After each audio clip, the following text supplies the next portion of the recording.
La France, un pays soumis, point d'interrogation.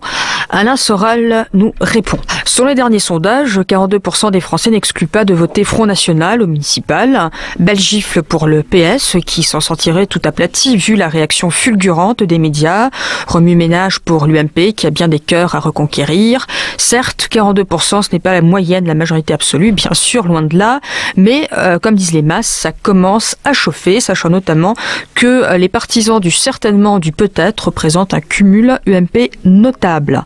Au-delà de ces chiffres, une réalité indéracinable se profile, celle de l'insatisfaction ambiante, politique migratoire catastrophique, voire quasi inexistante, taxation galopante, politique familiale antifamiliale, réforme pénale encourageant la criminalité, politique internationale notamment proche-orientale désastreuse, les ingérences ces dernières années étant la plupart du temps mortifères pour les pays visés ou découlant de ces ingérences déplacées, je pense avant tout au cas malien.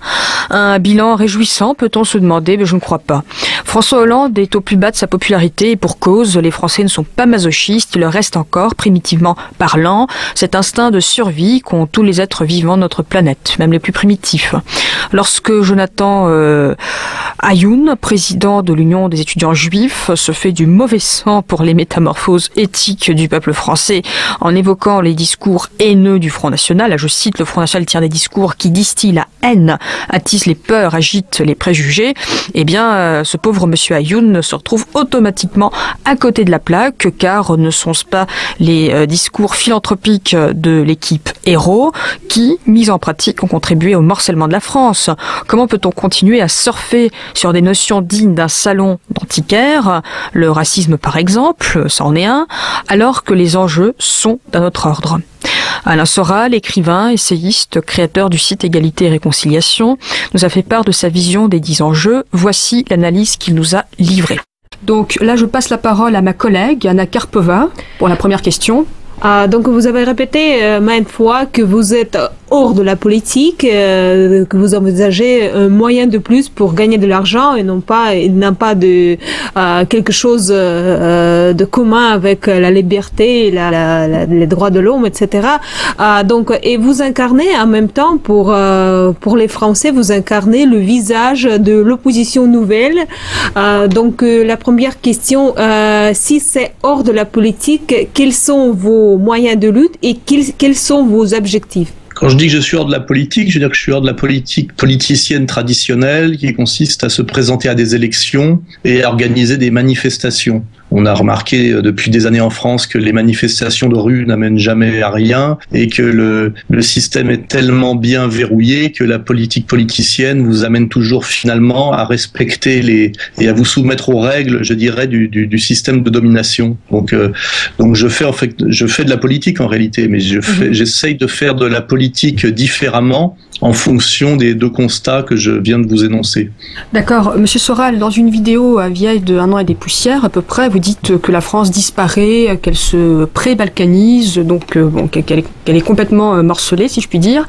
Alors, qu'est-ce que vous entendez par là? Est-ce qu'on assiste à un déclin assez lent du pays, ou alors la cocotte minute est pleine, elle est sur le point de sauter, et puis on doit s'attendre à une révolution qui est bien pire que celle que nous avons vue et constatée jusqu'à présent?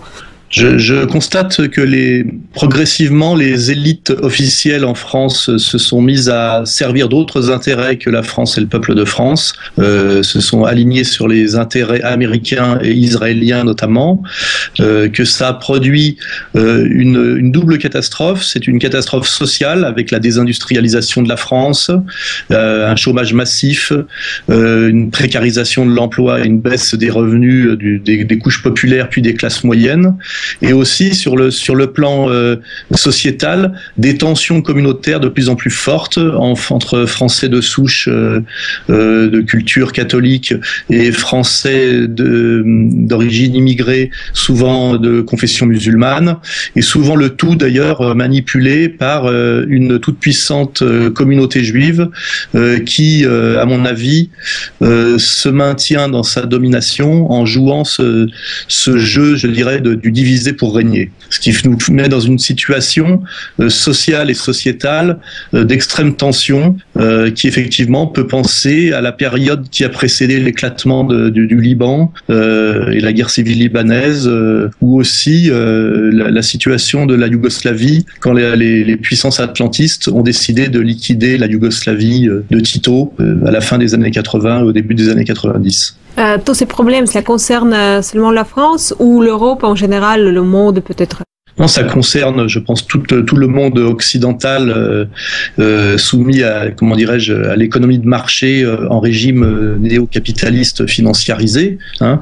Mais la France est un pays qui a une position particulière puisqu'elle a toujours été, notamment du temps de De Gaulle, à la fois dans le camp atlantiste et en même temps sur une autre culture et étant toujours un peu critique et sur une position alternative par rapport à cette domination atlantiste, alors que l'Italie avait été totalement soumise, l'Espagne d'une façon plus perverse aussi, l'Allemagne bien évidemment, et donc la soumission de la France sur le plan à la fois culturel et économique est quelque chose de plus grave et de plus violent, je crois, puisque ça rompt avec des siècles et des siècles de tradition d'indépendance. D'accord, M. Soral, voyez-vous, la France c'est quand même un véritable Eldorado pour une immigration pauvre, sous-qualifiée et puis surtout malheureusement incontrôlable. Alors imaginons maintenant qu'il se produise un gros miracle en 2017 et qui est, comme vous le dites d'ailleurs dans une de vos vidéos, une Jeanne d'Arc qui vienne sauver la France, qui débarque à l'Élysée. Alors suffira-t-il qu'elle coupe, primitivement parlant, les pompes aspirants de cette immigration de masse pour stopper les déplacements de cette dernière? Ou alors est-ce qu'il y a une solution plus complexe qui serait éventuellement envisagée? Déjà, aujourd'hui, nous avons des gens à la tête du pays qui organisent l'immigration, non pas dans l'intérêt de la France par rapport à une demande d'emploi, mais qui organisent l'immigration, à mon avis, dans un but de destruction du peuple de France. Alors ça, on peut le comprendre de façon immédiate, simplement par la politique de la gauche qui cherche, je dirais, des électeurs sur le plan syndical ou même sur le plan des élections locales, en ne s'appuyant plus que sur les immigrés, puisqu'ils ont depuis longtemps abandonné les ouvriers les ont abandonnés. Donc c'est une espèce de stratégie électoraliste qui, dans le but de maintenir leur pouvoir, quitte à bousiller complètement le pays. Et puis je pense que ça va plus loin encore. Je pense que le peuple de France est un peuple historiquement insoumis et que cette immigration forcée, ce métissage forcé est aussi une stratégie pour affaiblir ses capacités de défense. Voilà. D'accord. Monsieur Soral, une petite question supplémentaire, mais que faire de ces musulmans qui ont inventé une formule comme assez pratique en disant qu'ils sont plus musulmans que français? Ça n'a aucun sens. C'est comme si je dis que je suis plus catholique que française. Oui, oui. Alors de manière générale, est-ce que vous considérez que cette phrase trahit le refus total de ces gens de s'intégrer, eux qui pourtant sont français depuis quand même une voire deux générations? C'est quand même considérable. Alors c'est un sujet beaucoup plus compliqué que ce que vous dites. Il y a en France une immense majorité, ce que j'appelle de musulmans du quotidien, qui sont des petites gens qui ont été soumis à l'immigration sans le vouloir, et je parle et qui ont travaillé humblement et discrètement, et qui n'ont jamais posé de problème. Et puis il y a aujourd'hui, je dirais, une nouvelle génération qui a été essentiellement manipulée par le Parti socialiste d'abord pour détester la France, et ensuite manipulée par les réseaux, on va dire, qataris et wahhabites pour perturber le climat. Et c'est plutôt cette double manipulation qu'il faut montrer du doigt, plutôt que de laisser croire que les musulmans seraient d'abord une communauté unifiée, ce qui n'est pas le cas, et qu'elle serait automotrice. En réalité, il y a une manipulation aujourd'hui d'une population pauvre, désocialisée et musulmane pour parachever la déstabilisation du pays. Et c'est plutôt comme ça qu'il faut le voir, et il faut plutôt chercher les causes que les effets, et voir qui a intérêt finalement à pousser des musulmans à la radicalisation et à en faire une force de déstabilisation en France. Quand on s'intéresse à cette question, comme je m'y intéresse depuis des années, on voit que finalement cette dérive ne vient pas des musulmans français eux-mêmes. Voilà, c'est plutôt une manipulation extérieure qui a beaucoup à voir avec la stratégie néoconservatrice du choc des civilisations, qui est utile pour la domination impériale américaine dans tout le monde et qui se pratique aussi en France, comme je viens de vous le dire. Selon vous, est-ce que l'issue paisible de cette situation, il existe en France? Non. C'était paisible et simple. Il faudrait que le peuple de France puisse enfin remettre au pouvoir des représentants légitimes, c'est-à-dire qui représentent les intérêts du peuple de France et de la France. Et dès lors, nous prendrions des positions sur l'immigration incontrôlée, qui serait simplement une inversion des tendances. Nous remettrions en avant l'assimilation française, mais l'assimilation française à la France respectable, pas l'assimilation française à la France de Bernard-Henri Lévy et de François Hollande et de Laurent Fabius. Et dès lors, je pense que le problème pourrait être exactement réglé comme Poutine chez vous l'a réglé, vous voyez. Nous sommes dans une situation, je dirais, qui correspond à ce qu'était la Russie avant que Poutine n'arrive, la Russie sous Eltsine, c'est-à-dire une situation où les élites sont dans la haute trahison. Voilà. Et c'est simplement ça la question. Tout le reste pourrait être réglé si nous avions des élites à nouveau légitimes qui règlent la question de l'immigration, car la question de l'islam en France est simplement le masque de la question de l'immigration. Il y a des musulmans en France parce qu'il y a une immigration incontrôlée, exponentielle et voulue. C'est sûr que c'est un écran de fumée, effectivement. Monsieur Sorel, mais le Front National, est-ce qu'il pourrait représenter cette élite légitime dont vous venez de parler ? En tout cas, parmi tous les mouvements constitués qui existent et qui pèsent un peu, le Front National est le seul mouvement dont on peut penser qu'il a l'indépendance suffisante pour tenter quelque chose dans cette direction-là. Tous les autres partis, je dis bien tous, sont soumis, je dirais, à la stratégie impériale, américano-sioniste, néolibérale, d'écrasement de la France. Et donc la dernière peut-être question, selon vous, c'est justement la Russie qui doit être le partenaire stratégique de la France et non pas les États-Unis comme c'était jusqu'ailleurs. Donc pourquoi selon vous cette coopération doit être plus intensive avec dans la direction russe? C'est l'évidence.